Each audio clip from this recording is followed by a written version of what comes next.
காட்டுல ஒரு சிங்கம் மனுஷனை வேகமா துரத்துக்கிட்டு வருது. மரத்து மேல உட்கார்ந்து இருந்த ஒரு குரங்கு அதை பார்த்துட்டு அந்த மனுஷனை பார்த்து கை நீட்டி மரத்து மேல ஏறிக்கோன்னு சொல்லி அவனுக்கு உதவி பண்ணி மரத்து மேல ஏத்தி விட்டுருது. சிங்கம் ஏமாந்து போய் மரத்தையே சுத்தி சுத்தி வருது. மரத்துல இருக்கிற பழத்தை கொடுத்து அந்த மனுஷனை பசி ஆத்துது அந்த குரங்கு.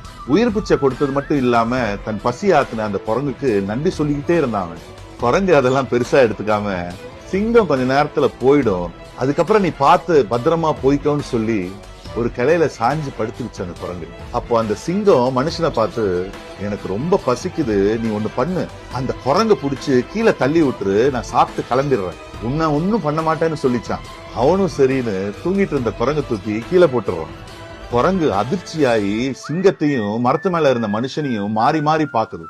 அப்ப சிங்கம், பாத்தியா மனுஷனோட புத்திய, நீ ஒன்னும் கவலைப்படாத, நான் உன்னை ஒன்னும் பண்ண மாட்டேன், நீ மேல போய் அவனை தள்ளி விடு, நான் அவனை சாப்பிட்டுட்டு கிளம்பிடுறேன்னு சொல்லிச்சான் சிங்கம். குரங்கும் சரி சரின்னு மேல போயிட்டு சிங்கத்தை பார்த்து, என்ன நம்பி வந்தவங்களை ஏமாத்துறதுக்கு நான் ஒன்னும் மனுஷன் இல்லைன்னு சொல்லிச்சான். நம்பினவங்களை ஏமாத்துறதுக்கு பேரு சாமர்த்தியம் இல்ல, நம்பிக்கை துரோகம்.